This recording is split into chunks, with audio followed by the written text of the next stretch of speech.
Hey guys, good morning. Welcome back to my channel. मेरा नाम रश्मि है और मैं डीएलएड 17 बैच से हूँ। मेरी अभी 10 महीने की बेटी है, छोटी सी है, जिसके चलते मैं पढ़ाई बिल्कुल नहीं कर पा रही हूँ। और आप लोगों को तो पता ही है, यूपी में इलेक्शन में हारने के बाद से योगी जी ने बहुत बड़ी भर्ती का ऐलान किया है। और आज ही मैंने यूट्यूब पे ये वीडियो देखी कि वो वैकेंसी 1 लाख हो सकती है। अगर इतनी वैकेंसी आएगी तो मुझे नहीं लगता कि अगर इंसान कोई सा भी स्टूडेंट थोड़ी सी मेहनत कर ले और उसका सिलेक्शन ना हो। तो आज मैं पूरी वीडियो में आप लोगों के साथ सुपर टेट की स्ट्रेटजी और मैं कैसे क्या तैयारी करूँगी इस पर ही बात करूँगी। मैं मेरी प्रॉब्लम बता देती हूँ। पहली चीज़, मैं मेरे घर में अकेली मेरे हस्बैंड और बच्चे के साथ रहती हूँ। तो सृजा की पूरी जिम्मेदारी मेरे पे है और अभी ये बिल्कुल भी समझदार नहीं। अगर बच्चा 4 साल तक का हो जाता है तो वो स्कूल वगैरह जाने लगता है, आपको थोड़ा सा टाइम मिल जाता है कि हाँ, आप अपनी पढ़ाई स्टार्ट कर सकते हो। बट सृजा के साथ तो ऐसा बिल्कुल भी नहीं है। और मुझे घर के कामों के साथ में सृजा की देखभाल करना, उसका सारा काम करना, फिर हस्बैंड का काम और फिर खाना बनाना, बहुत सारी जिम्मेदारियां। अब उतने के बीच में अभी मैं जल्दी ही मायके से अपने वापस आई हूँ पंजाब में, और मुझे ये नहीं समझ में आ रहा है कि मैं अपनी पढ़ाई अब कैसे शुरू करूँ।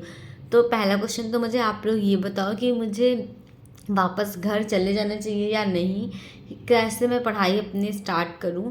ये सबसे बड़ी बात है। मैंने सोचा है आज से 30 डे चैलेंज लेने का। मैं फुल नाइट कोशिश करूंगी, ज़्यादा नहीं तो भी 3 या 4 घंटे पूरे दिन में निकाल सकूं। अब देखना ये है कि मैं ऐसा कर सकती हूँ या नहीं। तो यहाँ पे देख सकते हो, ये अभी सो रहे हैं। सृजा को मैंने उठ सुलाने के लिए बहुत ही ज़्यादा मशक्क़त करी है। वो थोड़ा थोड़ा नींद में, बट जैसे उसको बेड पे लेटाओ और वो जग जाती है। मेरी नींद अभी पूरी नहीं हुई है और अभी मैंने खाना भी नहीं खाया था, तो काफ़ी ज़्यादा लेट हो गया है आज मुझे खाना खाने में। उसके 69,000 जो वैकेंसी आई थी उसमें 45 दिन का टाइम दिया गया था, पर उसमें बेनिफिट ये था कि यूपी टेट के बाद में ही फटाफट सी टेट दो, यूपी टेट दो और उसके बाद में ही सुपर टेट की वैकेंसी आ गई। तो पढ़ा हुआ जो चीज़ था उसकी रेगुलरिटी बनती रह गई। मेरे साथ ऐसा है कि मेरी शादी को 6 साल हो गए थे और मैंने बेबी नहीं था, तो बहुत ज़्यादा लोग पता ही क्या ना क्या कहते रहते हैं।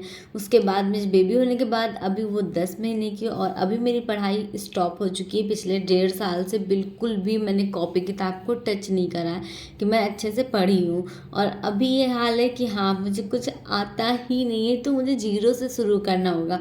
उसके साथ साथ मैं यूट्यूब भी कर रही हूँ, तो मैंने सोचा है कि अपना यूट्यूब बंद कर दूँ, या फिर आप लोग मेरी वीडियो से मोटिवेट होते हो और अपनी स्ट्रेटजी को, पढ़ाई को थोड़ा सा इन्हेंस कर सकते हो अगर, तो फिर मैं अपनी वीडियोस डालूंगी यूट्यूब पे, ताकि आप लोगों को भी पता लगे कि मैं सुपर टेट की प्रिपरेशन में कैसे क्या क्या कर रही हूँ और कौन सा बैच ले रही हूँ।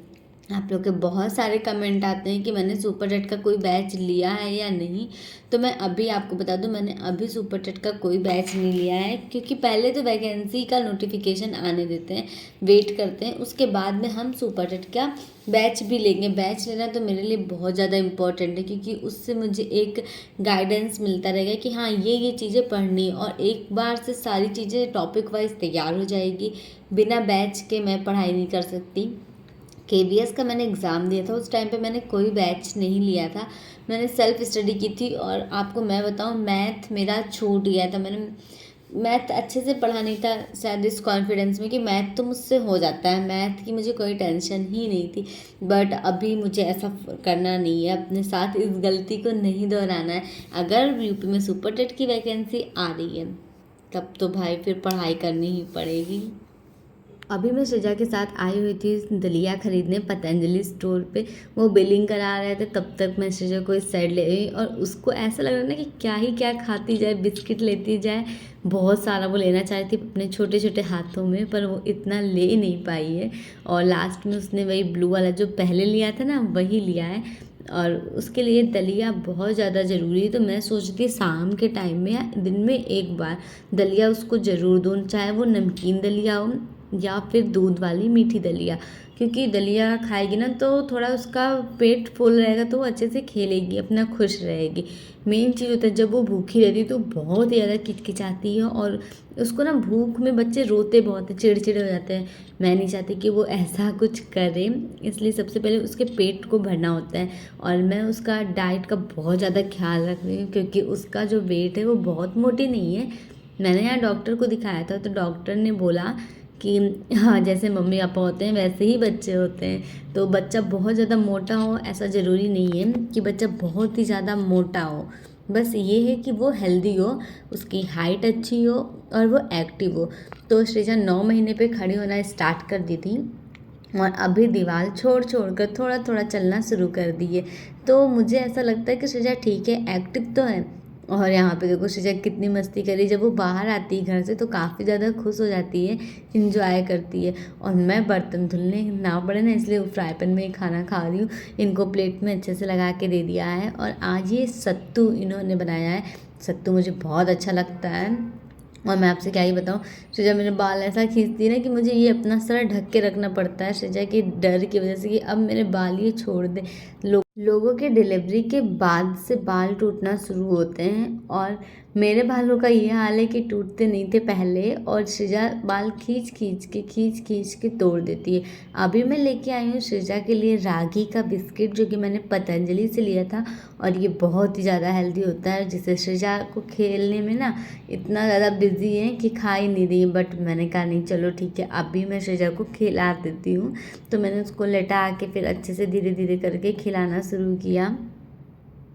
और रात में मैं सृजा को देती हूँ खिचड़ी। 2-4 दिनों से दे रही हूँ, रेगुलर नहीं दे रही थी। इतनी खिचड़ी बच गई थी तो इसको मैंने खा लिया और बाकी सारा सृजा को खिलाया था खिचड़ी वगैरह खिलाने के बाद सृजा थोड़ा थोड़ा खेलू खेलू कर रही थी। और मैं सच बताऊँ, ये लड़की मुझसे काजल बिल्कुल नहीं लगवाती है और आज मैंने बड़ी मेहनत से इसको काजल लगाया। और अभी शाम के 7:30 बज रही हैं। जब ये ऑफिस से आए फिर मैं सृजा को इनको पकड़ा दी थी और फिर गई छत से कपड़े लेके आई हूँ। तो अभी काम ही नहीं ख़त्म होता है मेरा कि पढ़ाई लिखाई स्टार्ट कर दूँ। देखो सोच रहे हैं क्या ही करेंगे पढ़ाई के लिए। तो फिलहाल कपड़े फोल्ड करके सबके सेट कर दो, इनके अलग रहेंगे सृजा के अलग। हमारा कपड़ा तो उस रूम में रहता है, आप लोगों को बताइए। ये इतनी बड़ी अलमारी है बट उस साइड में मैंने पूरा सृजा के खिलौने वगैरह रख दिया है। तो इस जगह में ना मेरे कपड़े नहीं हो पाते हैं सेट। सृजा के छोटे छोटे से कपड़े हैं तो इसको मैं अलग रखती हूँ। ये हमारी कॉलोनी में एक लोग हैं, उन्होंने गिफ्ट दिया था और अभी तक मतलब बहुत सही लगता है, इसको पहनती है तो क्यूट सी लगती है। प्यारी सी ड्रेस है ये सृजा की, आप लोगों ने देखा होगा वीडियोस में, पर शायद मैंने वीडियो नहीं बनाई थी, आई डोंट नो। और एक दिन के सृजा के पैजामों का ढेर मैं आपको दिखा दूँ। ये एक दिन के पैजामे हैं क्योंकि कपड़े इस टाइम डेली मशीन में लगते हैं और इतने ज़्यादा गंदे होते हैं कपड़े कि पूछो मत, कहीं कुछ। तो जो भी हो खैर, अब फटाफट इनको निपटा के फिर मुझे खाना बनाना है और अभी किचन में जाऊँगी, फिर देखूँगी खाने में क्या बनता है।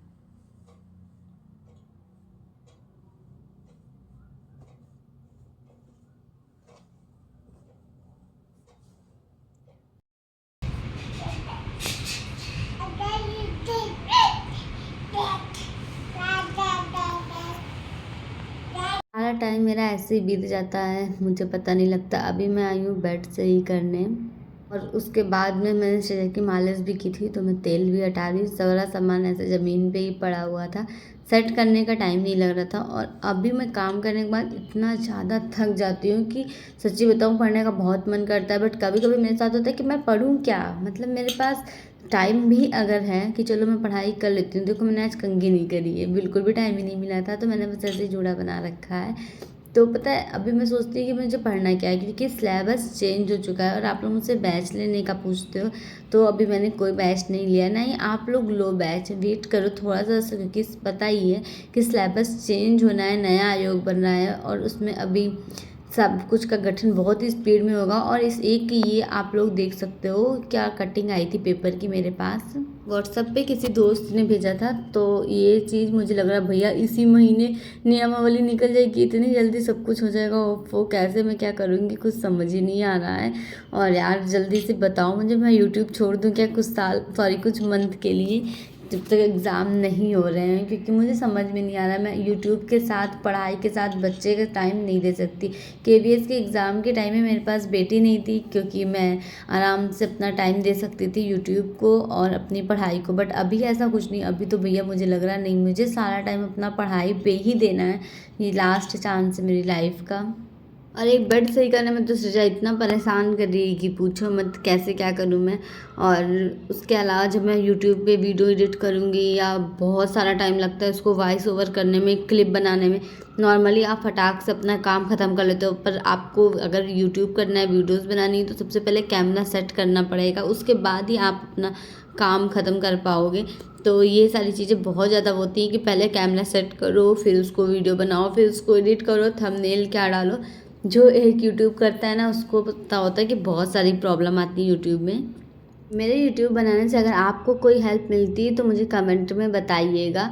और अगर ऐसा होता है तो मैं नेक्स्ट वीडियो जल्दी डालूँगी, आप लोगों के साथ शेयर करूँगी अपनी स्ट्रैटेजी। बट पहले सिलेबस तो कंफर्म हो जाए एक बार। बट इतना तो कंफर्म हो चुका कि भाई अब वैकेंसी आके रहेगी, हर हाल में आके रहेगी। और अभी मुझे सृजा को खिचड़ी खिलानी है, तो सबसे पहले उसको ठंडा कर लेते हैं क्योंकि टाइम बहुत ही कम है मेरे पास में।